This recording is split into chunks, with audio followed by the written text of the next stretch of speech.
আসসালামু আলাইকুম ওয়া রাহমাতুল্লাহি ওয়া বারাকাতুহু।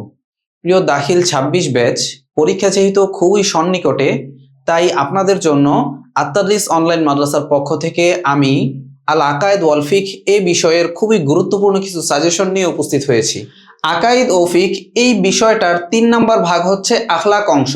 তো এই আখলাক অংশের দুইটা থেকে একটির উত্তর দিতে হবে, অর্থাৎ আখলাক অংশ থেকে দুইটি প্রশ্ন থাকবে, এর মধ্যে থেকে আমাদের একটির উত্তর লিখতে হবে। তো এখানে আপনারা ৪টি প্রশ্ন দেখতে পাচ্ছেন, এখান থেকে অবশ্যই ইনশাআল্লাহ তাআলা আপনাদের কমন আসবেই। ১ নম্বরে আমরা যে প্রশ্নটা এনেছি, হসনুল মুআমালা বলতে কি বুঝো, হসনুল মুআমালার গুরুত্ব আলোচনা করো। ২ নাম্বার আসিদকু এর অর্থ কি, সত্যবাদিতার প্রয়োজনীয়তা ও সুফল বর্ণনা করো। ৩ নম্বরে তাওবার পরিচয় দাও, এর পরিচয় ও ফজিলত বর্ণনা করো। ৪ নম্বরে সর্বশেষ কবিরা গুনাহের পরিচয় দাও, কবিরা গুনাহের পরিণতি বর্ণনা করো। তো এই ৪টা প্রশ্ন আখলাক অংশ থেকে কিন্তু খুবই গুরুত্বপূর্ণ, এগুলো ইনশাআল্লাহ তাআলা আমরা অবশ্যই পড়বো এবং শিখবো। আর আপনারা যারা আমাদের পেইড ব্যাচে ভর্তি আছেন, অবশ্যই এই প্রশ্নগুলোর উত্তরপত্র আপনারা পেইড ব্যাচে পিডিএফ আকারে পেয়ে যাবেন। আসসালামু আলাইকুম।